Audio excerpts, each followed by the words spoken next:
Hai, selamat datang di channel aku. Di video pembahasan kali ini aku akan membahas mengapa gelombang kedua flu Spanyol sangat mematikan. Majalah Farmaceutica skala mengerikan pandemi influenza 1918 yang dikenal sebagai flu Spanyol yang sulit dipahami. Virus ini menginfeksi 500 juta orang di seluruh dunia dan membunuh sekitar 20 juta hingga 50 juta korban, termasuk di Indonesia. Jumlah kematian ini merupakan jumlah yang lebih banyak dari jumlah prajurit dan warga sipil yang terbunuh selama Perang Dunia I. Berdasarkan sejarah yang ada, diketahui terjadi dalam 3 gelombang sebelum berakhir masa pandemi global, dan gelombang kedua adalah yang paling mematikan. Sejarah flu Spanyol 1918 dikutip dari The History membeberkan alasan mengapa gelombang kedua flu Spanyol lebih mematikan dibanding yang pertama.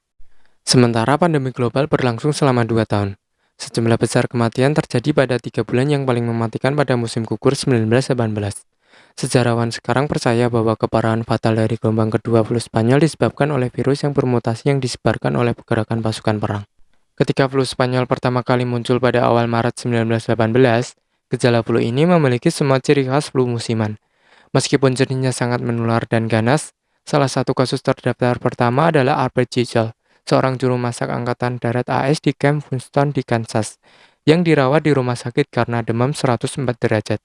Virus menyebar dengan cepat melalui instalasi Angkatan Darat di mana merupakan rumah bagi 54.000 tentara. Pada akhir bulan, 1.100 tentara telah dirawat di rumah sakit, dan 38 tewas setelah menderita pneumonia. Ketika pasukan AS digerakkan secara massal untuk upaya perang di Eropa, mereka membawa flu Spanyol. Sepanjang bulan April dan Mei, virus menyebar seperti api ke seluruh Inggris, Prancis, Spanyol, dan Italia. Diperkirakan 3/4 dari militer Prancis terinfeksi pada musim semi dan sebanyak setengah dari pasukan Inggris. Namun gelombang pertama virus tampaknya tidak terlalu mematikan, dengan gejala seperti demam tinggi dan melais yang biasanya hanya berlangsung selama 3 hari. Menurut data kesehatan masyarakat yang terbatas sejak saat itu, tingkat kematian mirip dengan flu musiman. Bagaimana sih flu Spanyol mendapatkan namanya? Menariknya, selama waktu inilah flu Spanyol mendapat ketimbangan. Spanyol netral selama Perang Dunia I dan tidak seperti negara tetangganya di Eropa. Spanyol tidak memaksakan sensor pada masa perang. Di Perancis, Inggris, dan Amerika Serikat, surat kabar tidak diizinkan melaporkan apapun yang dapat membahayakan upaya perang, termasuk berita bahwa virus yang melumpuhkan menyapu pasukan. Karena jurnalis Spanyol adalah satu-satunya yang melaporkan wabah flu yang meluas pada musim semi 1918. Pandemi ini dikenal sebagai flu Spanyol. Kasus flu Spanyol yang dilaporkan turun selama musim panas 1918 dan pada awal Agustus bahwa virus itu telah menyebar. Dalam retrospeksi itu, hanya ketenangan sebelum badai. Di suatu tempat di Eropa, suatu strain virus Spanyol yang bermutasi telah muncul kembali dan memiliki kekuatan untuk membunuh seorang pria atau wanita muda yang sangat sehat dalam waktu 24 jam setelah menunjukkan tanda-tanda infeksi pertama. Pada akhir Agustus 1918, kapal-kapal militer berangkat dari kota pelabuhan Plymouth, Inggris dengan membawa pasukan yang secara tidak sengaja terinfeksi virus Spanyol yang jauh lebih mematikan ini. Ketika kapal-kapal ini tiba di kota seperti Brest di Prancis, Boston di Amerika Serikat, dan Freetown di Afrika Barat, gelombang kedua pandemi global dimulai. Pergerakan cepat tentara di seluruh dunia adalah penyebar utama penyakit ini, kata James Harris dikutip dari History.com, seorang sejarawan di Ohio State University yang mempelajari penyakit menular dan Perang Dunia I. Seluruh kompleks industri militer memindahkan banyak orang dalam kondisi ramai, tentu merupakan faktor yang sangat besar dalam penyebaran pandemi. Virus membunuh usia muda, tua, dan remaja. Dari September hingga November 1918, angka kematian akibat flu Spanyol meroket. Di Amerika Serikat saja 190.000 orang meninggal karena flu Spanyol hanya dalam bulan Oktober. Dan tidak seperti flu musiman normal, yang kebanyakan mengklaim korban di antara yang sangat muda dan sangat tua. Gelombang kedua flu Spanyol menunjukkan apa yang disebut kurva W, jumlah kematian yang tinggi di antara muda dan tua. Tetapi juga lonjakan besar di bagian tengah terdiri dari anak muda berusia 25 hingga 35 tahun yang dinyatakan sehat di puncak kehidupan mereka. Itu benar-benar membuat takut pendirian medis, bahwa ada lonjakan atipikal di tengah kurva W, kata Harris.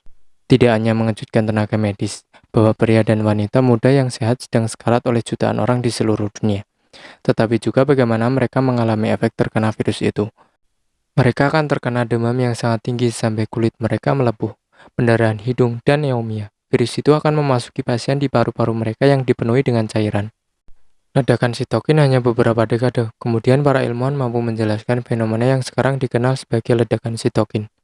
Ketika tubuh manusia diserang oleh virus, sistem kekebalan mengirimkan protein kurir yang disebut sitokin untuk meningkatkan peradangan.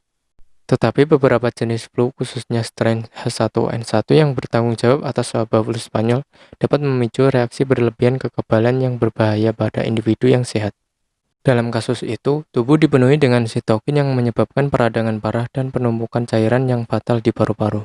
Dokter militer Inggris yang melakukan otopsi terhadap tentara yang terbunuh oleh gelombang kedua flu Spanyol ini menggambarkan kerusakan parah pada paru-paru sebagai akibat dari efek perang kimiawi. Kurangnya karantina wilayah membiarkan flu menyebar dan berkembang. Seorang perawat memeriksa seorang pasien di bangsal Flu Waterridge Hospital selama pandemi influenza, sekitar tahun 1918. Harris percaya bahwa penyebaran cepat flu Spanyol pada musim gugur 1918 setidaknya sebagian untuk menyalahkan pejabat kesehatan masyarakat yang tidak mau memaksakan karantina selama masa perang. Di Inggris misalnya, seorang pejabat pemerintah bernama Arthur Newsham tahu betul bahwa kuncian sipil yang ketat adalah cara terbaik untuk memerangi penyebaran penyakit yang sangat menular ini. Tapi dia tidak akan mengambil resiko melumpuhkan upaya perang dengan menjaga pekerja pabrik amunisi dan warga sipil lainnya di rumah. Menurut penelitian Harris, Newsham menyimpulkan bahwa kebutuhan perang yang tiada henti membenarkan menimbulkan resiko penyebaran infeksi dan mendorong warga Inggris hanya untuk melanjutkan aktivitas selama pandemi. Respon kesehatan masyarakat terhadap krisis di Amerika Serikat semakin terhambat oleh kekurangan perawat yang parah karena ribuan perawat telah digerakkan ke kem-kem militer garis depan. Kekurangan itu diperparah oleh penolakan Palang Merah Amerika untuk menggunakan perawat Afrika Amerika yang terlatih sampai pandemi terburuk telah berlalu. Pada saat itu, ilmu kedokteran tidak punya alat penelitian memadai. Tetapi salah satu alasan utama bahwa flu Spanyol merenggut begitu banyak nyawa pada tahun 1918 adalah karena sains tidak memiliki alat untuk mengembangkan vaksin untuk virus tersebut. Mikroskop bahkan tidak bisa melihat sesuatu yang sangat kecil seperti virus sampai tahun 1930-an. Sebaliknya, para profesional medis terkemuka pada tahun 1918 yakin bahwa flu disebabkan oleh bakteri yang dijuluki Bacillus Pfeiffer. Setelah wabah flu global pada tahun 1890, seorang dokter Jerman bernama Richard Pfeiffer menemukan bahwa semua pasiennya yang terinfeksi membawa jenis bakteri tertentu yang ia sebut H. influenza. Ketika pandemi flu Spanyol melanda, para ilmuwan bermaksud menemukan obat untuk Bacillus Pfeiffer. Jutaan dolar diinvestasikan di laboratorium canggih untuk mengembangkan teknik pengujian dan perawatan H. influenza. Dan semuanya hasilnya sia-sia. Ini adalah gangguan besar bagi ilmu kedokteran, kata Harris. Pada Desember 1918, gelombang kedua flu Spanyol yang mematikan akhirnya telah berlalu. Tetapi pandemi itu masih jauh dari selesai. Gelombang ketiga meletus di Australia pada Januari 1919 dan akhirnya kembali ke Eropa dan Amerika Serikat. Diyakini bahwa Presiden Woodrow Wilson terkena virus Spanyol selama negosiasi damai Perang Dunia I di Paris pada bulan April 1919. Tingkat kematian gelombang ketiga sama tingginya dengan gelombang kedua. Tetapi akhir perang pada November 1918 menghilangkan kondisi yang memungkinkan penyakit itu menyebar begitu jauh dan begitu cepat.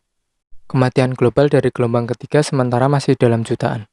Flu Spanyol di Indonesia. Dikutip dari Story ID, tidak diketahui pasti berapa jumlah korban flu Spanyol di Hindia, mengingat jumlah penduduk Indonesia. Saat itu belum diketahui pasti dan sensus pertama baru diadakan pemerintah kolonial pada 1920. Sehingga besar kemungkinan korban flu Spanyol di daerah terpencil tidak tercatat. Pewarta Surabaya menyebutkan hingga 23 November 1918, jumlah korban meninggal akibat berbagai wabah penyakit di Indonesia mencapai 1,5 juta jiwa, dan mayoritas adalah korban flu Spanyol. Sementara menurut Colin Brown dalam The Influenza Pandemic of 1918 in Indonesia, korban flu Spanyol di Indonesia sebanyak 1,5 juta jiwa. Statistik dalam Colonial First Select menginformasikan flu Spanyol mengakibatkan peningkatan persentase angka kematian di berbagai wilayah di Jawa Tengah dan Jawa Timur hingga 2 kali lipat, bahkan lebih